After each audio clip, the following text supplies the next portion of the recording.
আসসালামু আলাইকুম রহমতুল্লাহি অবরকাতুহ। সম্মানিত দর্শক, আমাদের মধ্যে নোবেল পুরস্কার নিয়ে এক ধরনের মিথ কাজ করে।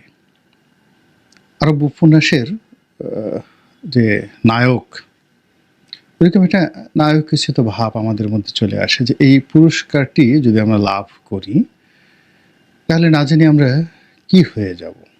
কিন্তু বাস্তবতা হলো যে এই পুরস্কারের যিনি হোতা, প্রতিষ্ঠা করেছিলেন আলফ্রেড নোবেল, যিনি মূলত ডিনামাইট আবিষ্কারক ছিলেন, একটা বোমা।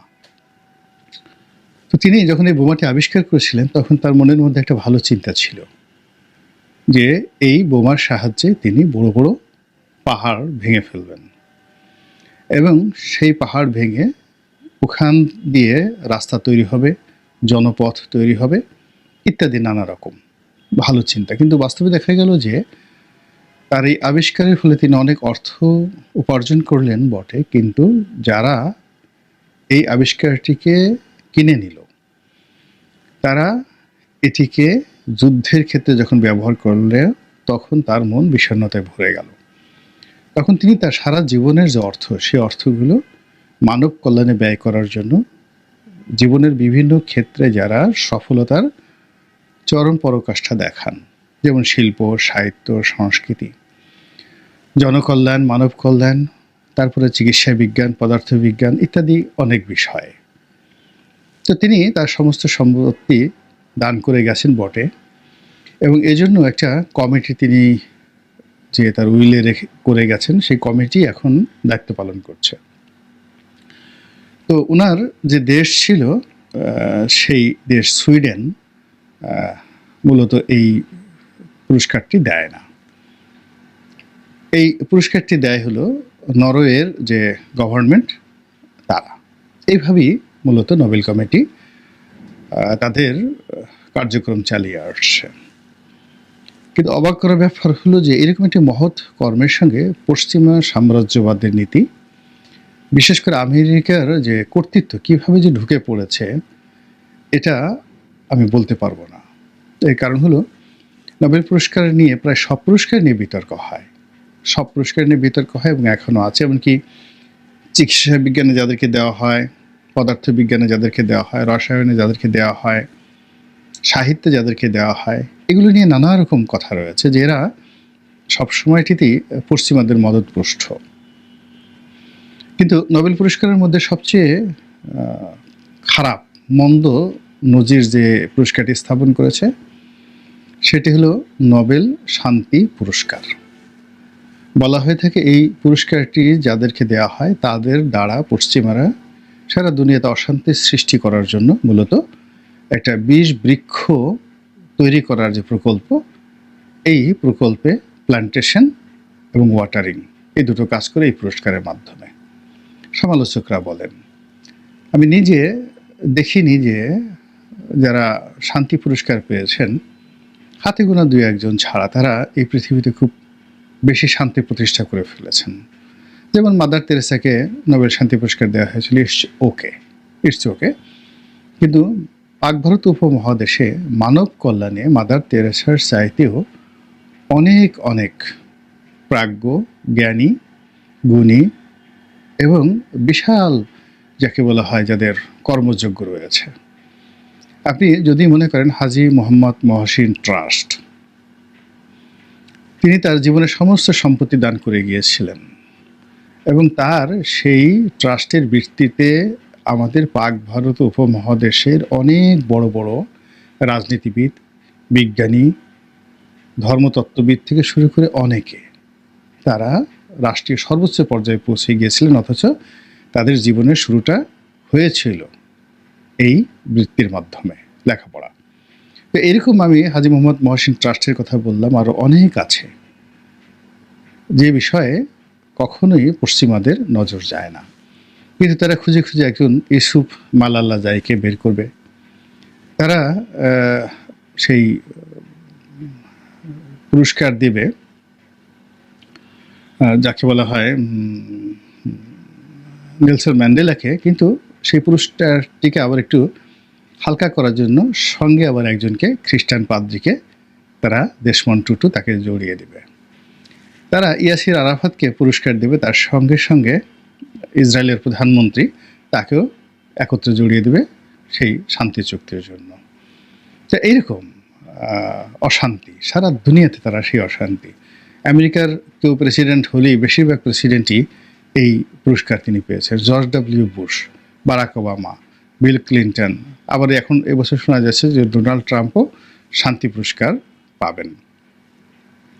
তো সেই দিক থেকে এই শান্তি পুরস্কারটি বলা হয়ে থাকে এটা একটা রাজনৈতিক সিদ্ধান্ত।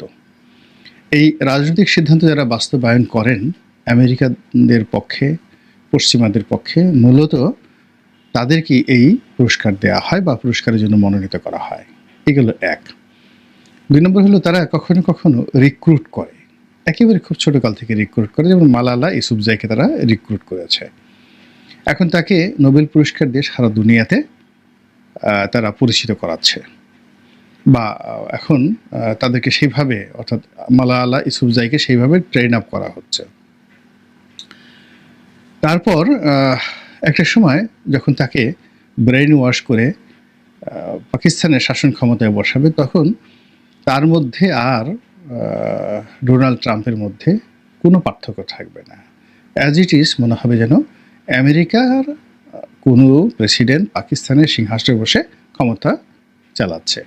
তো এভাবে তারা প্ল্যান্টেশন করে, যেমন তারা দালাই লামা, তিব্বতের দালাই লামা, এখন সেই দালাই লামাকে তারা পুরস্কার দিয়েছে এবং সেটা দিয়ে এই তিব্বতকে একটা বিষ বৃক্ষে তারা পরিণত করেছে এবং দালাই লামাকে ভারতে স্থান দিয়ে চীনের সঙ্গে ভারতের যে বিরোধ তারা তৈরি করে রেখেছে, ফলে দুটো রাষ্ট্রের তাদের জিডিপির একটা বিরাট অংশ শুধুমাত্র একটা নোবেল পুরস্কারের কারণে শেষ হয়ে যাচ্ছে। ভারতেরও শেষ হয়ে যাচ্ছে আর চীনেরও শেষ হয়ে যাচ্ছে।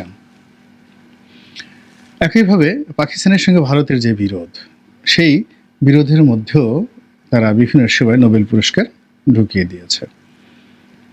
এরপর পশ্চিমাদের রিক্রুটমেন্টের অন্যতম হাতিয়ার ছিলেন ইমরান খান। কিন্তু সেই ইমরান খান সেখান থেকে বের হয়ে যখন প্রধানমন্ত্রী হলেন, তিনি যখন জাতীয়তাবাদে উদ্বুদ্ধ হলেন এবং তাদের ছকের বাইরে তিনি চলে গেলেন, তখন তার অবস্থা কি হলো একটু বোঝার চেষ্টা করেন। পশ্চিমারা আং সান সুচিকে রিক্রুট করেছিল, নোবেল পুরস্কার দিয়েছিল, তার ফলে সুচির যে জীবন তছনছ হয়ে গেছে এবং সুচিকে মূলত চীনের বিরুদ্ধে দাঁড় করার জন্য আন্তর্জাতিক অঙ্গনে যত রকম বিনিয়োগ করা দরকার আমেরিকা তাকে করেছে, কিন্তু সুচি সেটা পারেনি। সুচি সেটা না পেরে তিনি এখন অন্তরীণ রয়েছেন। এখন আবার তাকে কারাগার থেকে বের করে নতুন একটা রোহিঙ্গা রাজ্য করে, একটা খ্রিস্টান রাজ্য করে, তারপর মায়ানমারকে টুকরো টুকরো করে সুচিকে যে নোবেল পুরস্কার দেওয়া হয়েছে সেই নোবেল পুরস্কারের দায় তাকে শোধ করতে হবে। চীন দেশে এক ভদ্রলোককে তারা নোবেল পুরস্কার দিয়েছিল, আমার ভদ্রলোকের নাম মনে আসছে না, বা হয়তো আমি বলতে পারতাম না, ওটা কিন্তু আপনারা জানেন অনেকেই। এখন চীন তো এই সমস্ত ব্যাপারে একেবারে পাক্কা খেলোয়াড়। তারা যখনই দেখলো যে এই তাদের দেশেও শান্তির নোবেল পুরস্কার ঢুকিয়ে দিয়েছে চীন দেশে, সঙ্গে সঙ্গে চীন সরকার তাকে অ্যারেস্ট করে রেখেছে। এখন আমেরিকা যদি মাথা কুটে কুটে মরেও যায়, চীন তাকে ছাড়বে না। এই অবস্থা হলো সেখানে তারা করেছে। তো সব মিলিয়ে এই যে নোবেল নামক যে উপহারটি, ইনভেস্টমেন্টটি, মনুমেন্টটি, এটি শান্তির কথা বলা হলেও যে শান্তির যে পায়রা, এই পুরস্কার দেখলে কতটা খুশি হয় আর কতটা ভয় পায়, এটা আর কিছুদিনের মধ্যেই হয়তো আমাদের বাংলাদেশের জনগণ টের পেয়ে যাবেন। যেটা বলছিলাম যে এই হঠাৎ করে এই কথা মনে হলো কেন, মনটা ভীষণ রকম খারাপ। কাশ্মীরে যে ঘটনাটা ঘটলো এবং যার ফলে এখন পাকিস্তান এবং ভারতের যুদ্ধ অনিবার্য হয়ে পড়েছে এবং সেই যুদ্ধের ডামাডল আমাদের শিলিগুড়ি করিডোরে, দিনাজপুরে, সৈয়দপুরে যেভাবে দাউ দাউ করে উত্তাপ ছড়াচ্ছে, আবার একই সঙ্গে মায়ানমার বর্ডারে যে অশান্তির আগুন